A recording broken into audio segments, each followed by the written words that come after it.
আসসালামু আলাইকুম, আমি কাউসার আহমেদ। তো লসাগু নির্ণয়ের সর্বশেষ পর্বে তোমাকে স্বাগতম। এখানে মূলত আমরা দেখাবো কিভাবে একদম স্বল্প সময়ে লসাগু নির্ণয় করা যায়। যেমন গত পর্বে আমরা আলোচনা করছিলাম যেখানে হরকে উৎপাদকে বিশ্লেষণ করা গেছে, অর্থাৎ হরকে ভাঙা গেছে, কিন্তু আজকে মূলত দেখাবো কিভাবে হরকে ভাঙা যায় না এমন সংখ্যা দিয়ে কিভাবে আমরা লসাগু করব। তো দেখো, এখানে 3 এবং 7 হলো হরে আছে। তো 3 এবং 7কে একই সংখ্যা দিয়ে ভাগ করার মতো কোনো সংখ্যা নাই, ঠিক আছে? তাই এখন যেহেতু ভাগ করার সুযোগ নাই, তখন আমরা লসাগুটা কিভাবে করব? একদম সহজ, গুণ করে দিবা। তাহলে শর্টকাট রুলস, যেখানে ভাগ করতে পারবে না সেখানে গুণ করে দিবা। তো 3 এবং 7 গুণ করলে আসে কত? 21। এই যে 21 হলো লসাগু। এখন তুমি যেটা করবা সেটা হলো হরে হরে ভাগ। এখানে হর 21, এখানে হর 3, দুঃখিত। তাহলে 21/3 = 7। তাহলে ভাগফল পেলাম কত? 7। প্রয়োজনে ক্যালকুলেটর চেক দাও। 21/3 ইকুয়াল কত আসছে? 21/3, হ্যাঁ, এই যে 7 আসছে। তো এখন এই যে 7 ফলাফল আসলো, আর এটার উপরে আছে 5। তাহলে আমি যদি এখন গুণ করি, 7 আর 5 গুণ করলে 5 7 কত? 35। প্লাস আছে যেহেতু প্লাস দিলাম, মাইনাস থাকলে মাইনাস। এবার আবার হরে হরে বাঘ, তো হরে হরে যদি বাঘ দিই 21/3, দুঃখিত 21/7, তাহলে 21/7 ইকুয়াল আসবে কত? 3। এই যে খেয়াল করো 3 আসছে, আর উপরে আছে 4। তো 3 ছাড়া কত গুণ করলে হয়? 12। মোট কথা, হরে হরে ভাগ করার পর যে ফলাফলটা আসবে সেই ফলাফলের সাথে উপরের লব অর্থাৎ উপরের সংখ্যাটা গুণ করে বসিয়ে দিবেন। এটা হলো কি নিয়ম।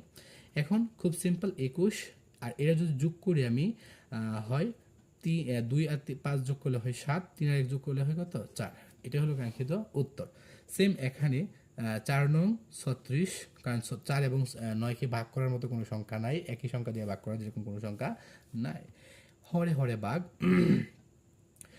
36/4, 36/4 ইকুয়াল কত আসে? একটু শর্টকাট টেকনিক, একটা মজার বিষয় হলো, যেমন এই 36/4 ফলাফল আসবে 9, অর্থাৎ বিপরীতটা ফলাফল আসবে, বিপরীত নিচের হরেরটা। আবার এটা ভাগ করার সময় এটা আসবে ফলাফল, ঠিক আছে? এভাবে শর্টকাটও করে ফেলতে পারেন, কোনো সমস্যা নাই। তাহলে যে 9 আসে এটা উপরের সাথে গুণ করেন, অর্থাৎ কোনাকুনি গুণ করেন, হ্যাঁ, একদম শর্ট টেকনিক। 3 নং কত? 27। আবার এই কোনাকুনি গুণ করেন, হ্যাঁ, যোগ 4 5 কত? 20। এবার দেখেন এটা, এই টেকনিকটা আসলে কাজ করে কিনা, হ্যাঁ, বা সত্য হয়েছে কিনা। হরে হরে বাগ দেন, 36/4, 36/4 আসছে কত? এই যে 9 আসছে, যেটা আমি বলছিলাম 9 আসবে, বিপরীতটা আসবে। যেহেতু এটা ভাগ করতেছে এটা আসবে, আবার এটা ভাগ করার সময় এটা আসবে, হ্যাঁ। এই জন্য দ্রুত করার জন্য 4 নং 36 লিখলাম, এবার কোনাকুনি গুণ করেন, এই কোনাকুনি গুণ করে বসায় দেন। 3 নং 27, 4 5 20। 20 আসবে কিনা তা একটু চেক দিই। আবার হরে হরে যদি ভাগ দিই, 36/9, 36/9 কত আসছে? দেখেন এই যে 4। এবার 4 এবং 5 গুণ করেন, 4 5 20। যদি যোগ করি হয় কত? 36, 20 আর এখানে 0 আর 7 যোগ করলে 7, 2 আর 2 যোগ করলে কত? 4। এটা কি এখানে কাঙ্ক্ষিত লসাগু। আবার নিচেরটা খেয়াল করেন, 3 5 15, ভাই সেম একটা শর্টকাট ওয়ে, কোনাকুনি গুণ। 5 7 কত? 35, মাইনাস আছে মাইনাস, 3 দুগুণে 6। এখন এই টেকনিকটা আসলে কার্যকরী টেকনিক না, তাই একটু দেখেন। হরে হরে ভাগ 15/5 3 ইকুয়াল কত আসছে? 5। এই যে এই কোণারটা আসছে, হ্যাঁ, এবার কোনাকুনি গুণ, এই কোনা গুণ করে দেন দ্রুত। এই জন্য আমি দ্রুত একটা টেকনিক দিলাম। 3 5 15, এবার কোনাকুনি গুণ করে উপরে বসাবেন, এই কোনাকুনি গুণ করে এদিকে বসাবেন, মাইনাস যে আছে সেটা দিবেন। সিম্পল হিসাব, 35 থেকে 6 বাদ দিলে হয় 29/15, শেষ। এটার ক্ষেত্রে আপনারা কিভাবে অ্যাপ্লাই করবেন? 5 7 35, খুব সিম্পল। 4 5 20, মাইনাস আছে মাইনাস, 7 দুগুণে 14। 20 থেকে 14 বাদ দিলে কথা হচ্ছে একদম একদম নিখুঁত শব্দ। 20 থেকে 14 বাদ দিলে হয় আপনার 6/35, শেষ।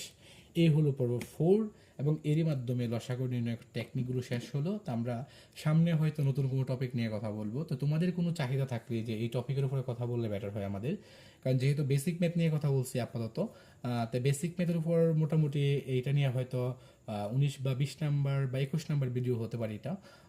আরও চেষ্টা করতেছি আমি, যেগুলো বেসিক গণিতে লাগবেই, প্রত্যেকটা শ্রেণীর জন্য লাগে, জব সেক্টর, ইভেন একদম জব সেক্টর পর্যন্ত কাজে লাগে, সেই বিষয়গুলো নিয়ে কথা বলার জন্য।